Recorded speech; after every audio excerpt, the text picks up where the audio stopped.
అక్షరాల 3 లక్షలు ఓట్ల తొలగింపులో Serilingampally top.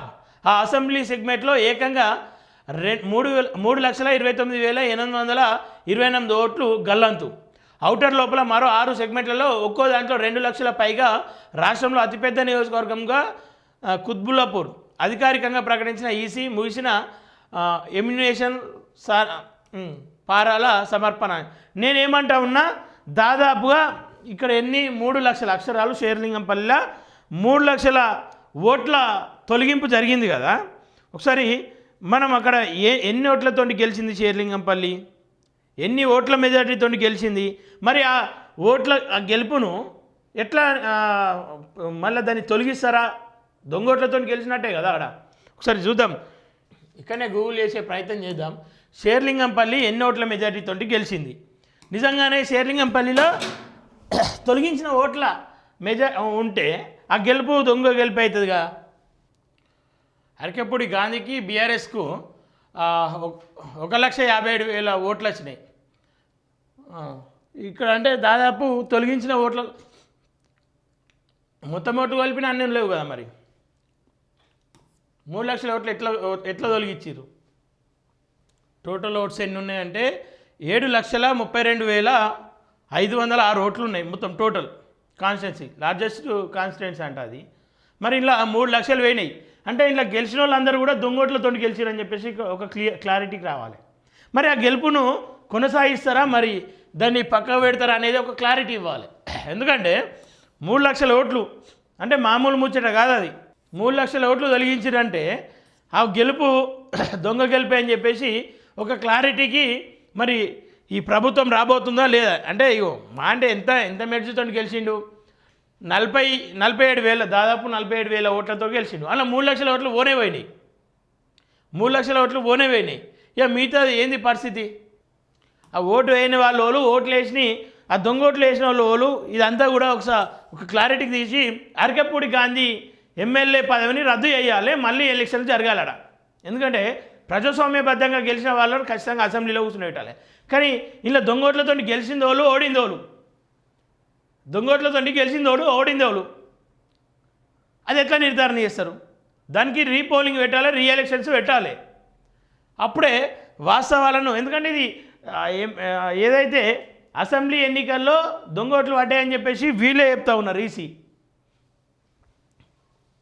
Outer ring road సెగ్మెంట్లలో ఓట్ల వివరాలు ఇవి. మొత్తం చనిపోయిన వారు 9,22,230. షేర్లింగంపల్లి మొత్తం ఓట్లు 7,73,372.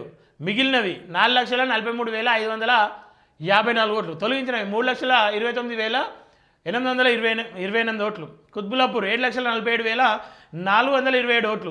మిగిలినవి 4,70,462 ఓట్లు. తొలగించినవి 2,76,000. అంటే ఇవన్నీ కూడా దొంగోట్లు అయినప్పుడు, ఇవన్నీ తొలగించిన ఓట్లు అయినప్పుడు గెలుపు ఓటమిని ఎట్లా మీరు నిర్ధారిస్తున్నారు? అంటే అన్నిటికీ దాదాపు గెలిచిన ఫిగర్ ఏది? 40,000, 20,000, 50,000, లక్ష అయితే వాళ్ళు అయితే అటలే.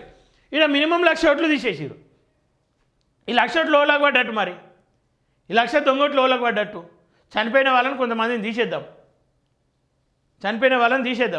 మిగిలిన ఓట్లు ఓలకు పడ్డట్టు. ఈ ఓట్లన్నీ అసలు ఎవరి? డబ్బులు ఉన్న వాళ్ళయా? ఏసీరా ఏలేరా? వేరే రాష్ట్రం నుండి ఇక్కడ 2 చోట్ల ఓట్లు ఉన్న వాళ్ళు ఉన్నారు, వాళ్ళ పరిస్థితి ఏంది? ఇన్ని ఓట్లు నడి నగరంలో, హైదరాబాద్ రాజధానిలో ఇన్ని ఓట్లు ఉన్నాయంటే ఏంది పరిస్థితి ఏంది?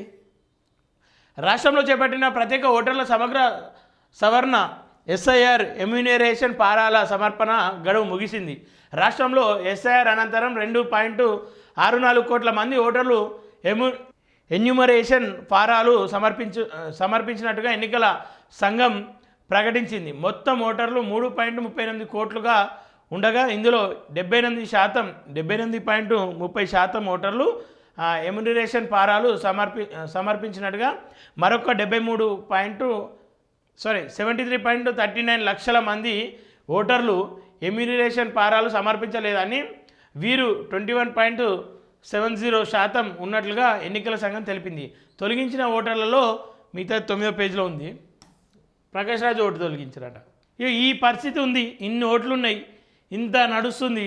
ఇక దొంగలు పోయి అసెంబ్లీలో కూర్చోవాలంటే ఎందుకు కూర్చోరు? అక్షరాల ముళ్ళ అత్యధికంగా హైదరాబాద్, రంగారెడ్డి, మేడ్చల్ జిల్లాలకు చెందిన వారు ఉన్నారు. హైదరాబాద్ జిల్లాలో 19.41 లక్షలు, రంగారెడ్డి జిల్లాలో 12.87 లక్షలు, మేడ్చల్ జిల్లాలో 10.71 లక్షల మంది ఓటర్లను తొలగించారు. ఇదేంది తొలగించారు? తొలగించిన వారిలో 9.22 లక్షల మంది చనిపోయిన వారని, అన్ట్రేసబుల్ అబెసెంట్ ఓట్లు 11.25 లక్షల మంది అని, షిఫ్ట్ అయిన వారు 45.18 లక్షలు, 2 చోట్ల ఓట్లు ఉన్నవారు 6.70 లక్షలు ఉన్నారు. 17న ముసాయిదా ఓట్ల జాబితా. ఎమ్యూనరేషన్ పారాల సమర్పణ ముగియడంతో అధికారులు ముసాయిదా జాబితా ప్రచురణపై దృష్టి పెట్టారు. ఈ నెల 17న ముసాయిదా ఓటర్ల జాబితాను ప్రకటిస్తారు. ఈ నెల 17 నుంచి సెప్టెంబర్ 16 వరకు అభ్యంతరాలను స్వీకరిస్తారు. వచ్చే నెల 17 నుంచి అక్టోబర్ 15 వరకు నోటీసులు ఇవ్వడం, అభ్యంతరాలను పరిష్కరించడం చేస్తారు. అక్టోబర్ 19న తుది ఓటర్ల జాబితాను ప్రచురిస్తారు. రాష్ట్రంలో జూన్ 25 నుంచి ప్రారంభమైన ఎస్ఆర్ ఓటర్ల జాబితా సవరణ ఎమ్యూనరేషన్ పారాల సమర్పణ గడువు ఆగస్టు 10తో ముగిసింది. కేంద్ర ఎన్నికల సంఘం 2 సార్లు గడువు పొడిగించడంతో హడావిడి హంగామా లేకుండా సాఫీగా సాగింది. అక్కడక్కడ బిఎల్ఓల వైఫల్యం, చాలా చిన్న ఇబ్బందులు, ఇక్కట్లు ఎదురైన మొత్తానికి ఎమ్యూనరేషన్ పారాల గడువు ముగిసింది. రాష్ట్రంలో రికార్డు స్థాయిలో 73 లక్షల ఓటర్లను తొలగించాల్సి రావడంతో రాజకీయ పార్టీల ప్రతినిధులు, అధికారులు, విశ్లేషకులు, పరిశీలకులు ఆశ్చర్యం వ్యక్తం చేస్తున్నారు.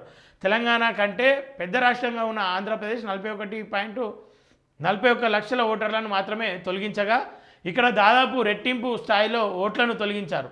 తొలగించిన ఓట్లు ఇప్పటి వరకు ఏ పార్టీకి వేసేవారు, ఎవరికి నష్టమో చర్చ ప్రారంభమైంది. ఇందులో ఎక్కువ ఇతర రాష్ట్రాలకు చెందిన వారు ఉన్నారని అంచనా వేస్తున్నారు. ఆంధ్రప్రదేశ్తో పాటు బెంగాల్, బీహార్, ఒడిశా, జార్ఖండ్, మహారాష్ట్ర, కేరళ తదితర రాష్ట్రాలకు చెందిన వారు అంచనా వేస్తున్నారు.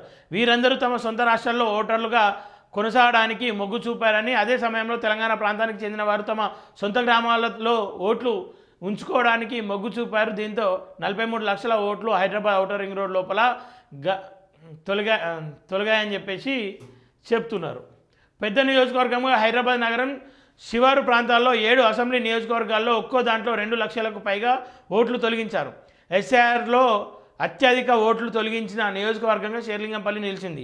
అత్యధిక ఓట్లు తొలగించడంతో రాష్ట్రంలో అత్యధిక ఓటర్ల ఉన్న నియోజకవర్గం కుతుబుల్లాపూర్ నిలిచింది. మేడ్చల్, షేర్లింగంపల్లి నియోజకవర్గంలో తరువాతి స్థానాల్లో నిలిచాయి. 4 లక్షల కంటే ఎక్కువ ఓటర్లు ఉన్న నియోజకవర్గాలు ఇవే కావడం విశేషం అని చెప్పి చూస్తాము. ఇది పరిస్థితి. మరి ఇక్కడ గెలిచిన వాళ్ళ ఓట్లను గెలుపు ఓటములను ఎట్లా నిర్ధారిస్తారు, వాటిపైన ఏమన్నా నిర్ణయాలు తీసుకోబోతా ఉన్నారా అనేది ఒక క్లారిటీ లేదు. ఇన్ని ఓట్లు తొలగినాయి అని చెప్పేసి అంటే అది ఖచ్చితంగా రికార్డే. అలాగే ఆంధ్రాకు సంబంధించిన వాళ్ళు కావచ్చు, ఇంకా వేరు నియోజకవర్గాల్లో ఉన్న వాళ్ళు కావచ్చు, వాళ్ళ కాన్స్టిట్యున్సీలో ఓట్లు ఉండాలి, స్వగ్రామంలో ఓటు ఉంటేనే విలువ ఉంటుంది, పిలుపు ఉంటుంది అని చెప్పేసి భావించిన వాళ్ళంతా కూడా ఇక్కడ ఓటు తొలగించుకొని స్వగ్రామంలో ఓటును ఫైనల్ చేసుకున్నట్లు అయితే చెప్తా ఉన్నారు. అది కూడా ఒకందుకు మంచిదే.